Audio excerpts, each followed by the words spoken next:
नमस्कार, मैं naturopath doctor Ranju, holistic health solution में आपका स्वागत है। अभी नवरात्रा चल रहा है और प्राकृतिक चिकित्सा में नवरात्रा बहुत ही आपके स्वास्थ्य से इसका संबंध है।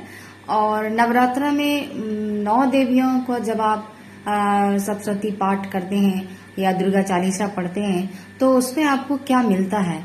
अंदर की दुर्गम राक्षस का संहार किया था 9 दिन की साधना करके।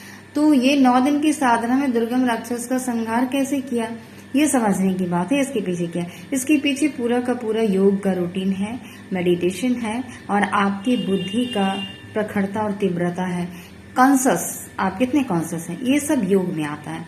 आप यदि इन सब को 9 दिन तक क्या अपने पूरे लाइफ में अगर इसको पूरा कॉन्शस होके अपने जीवन को जीते हैं तो आप निरोगी रहेंगे। रोग आएगी तो हील होती रहेगी, चली जाएगी, लेकिन आपको आक्रांत नहीं करेगी।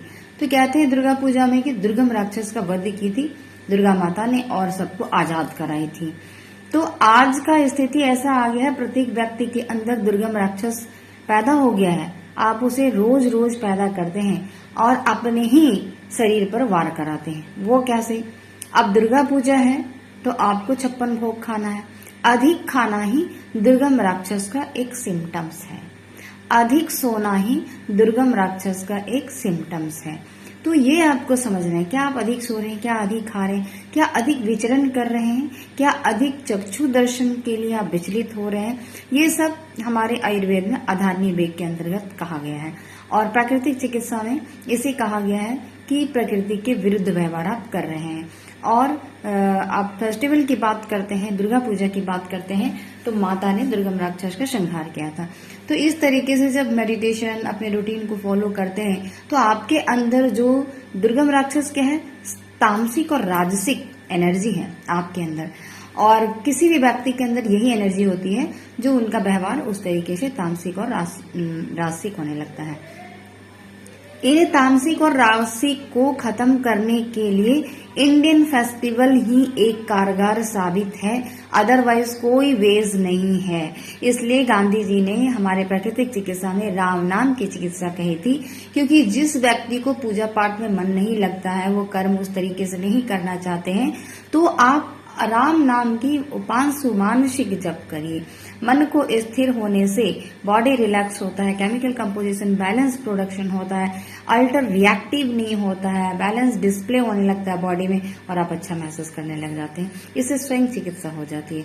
बॉडी का रिलैक्सेशन ही इंडियन फेस्टिवल का मेन उद्देश्य रहा है। पिछले संत और ऋषि मुनि ने जो बनाया है, बहुत सोच समझ कर उन्होंने बनाया है कि मतलब ऐसे चिकित्सा की जरूरत नहीं है। प्रकृति के साथ आपको चिकित्सा मिलती रहेगी। देखिए, प्रकृति आपके शरीर को तैयार करती है। क्या तैयार करती है कि अब गर्मी का सीजन आ रहा है तब किस तरीके से आपको चलना है, अब ठंडे का सीजन आ रहा है तो किस तरीके से आपको चलना है, कौन सा भोजन खाना है। वही सारे भोजन का भोग लगता है उस फेस्टिवल में।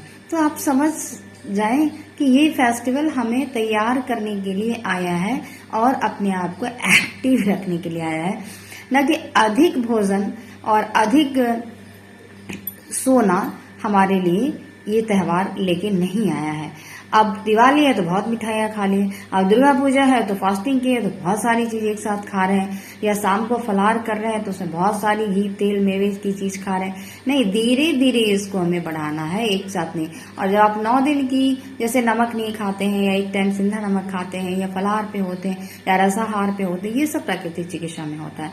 तो जब आप ऐसे कर रहे हैं तो आप मानिए ना कि प्राकृतिक चिकित्सा आप अपने घर में, क्योंकि इसी सिस्टम से आपको हॉस्पिटल में भी एक ट्रीटमेंट देने का प्रोसेस होता है। बस वहां पे ये होता है कि आपको वहां पे आरती पूजा ध्यान पाठ नहीं इस तरीके से जो घर में करते, घर में तो सबके लिए करते हैं हम, तो इसलिए इस तरीके से नहीं। तो वहां पे क्या होता है, आपको एक बेड मिलता है, वहां पे रूटीन से सोना है, उठना है, बैठना है, खाना है, ट्रीटमेंट लेना है, थेरेपी लेना है, कंसल्टेंसी होना है और उस रूटीन में आपको 24 आवर्स चलना है और इस तरीके से आपकी ट्रीटमेंट होती है। जब आप अपने घर में भी फेस्टिवल के हिसाब से चलना उठना बैठना शुरू करते हैं, रूटीन में लागू होते हैं, तो आप खुद ब खुद स्वस्थ होंगे, उसमें कोई दिक्कत की बात नहीं है।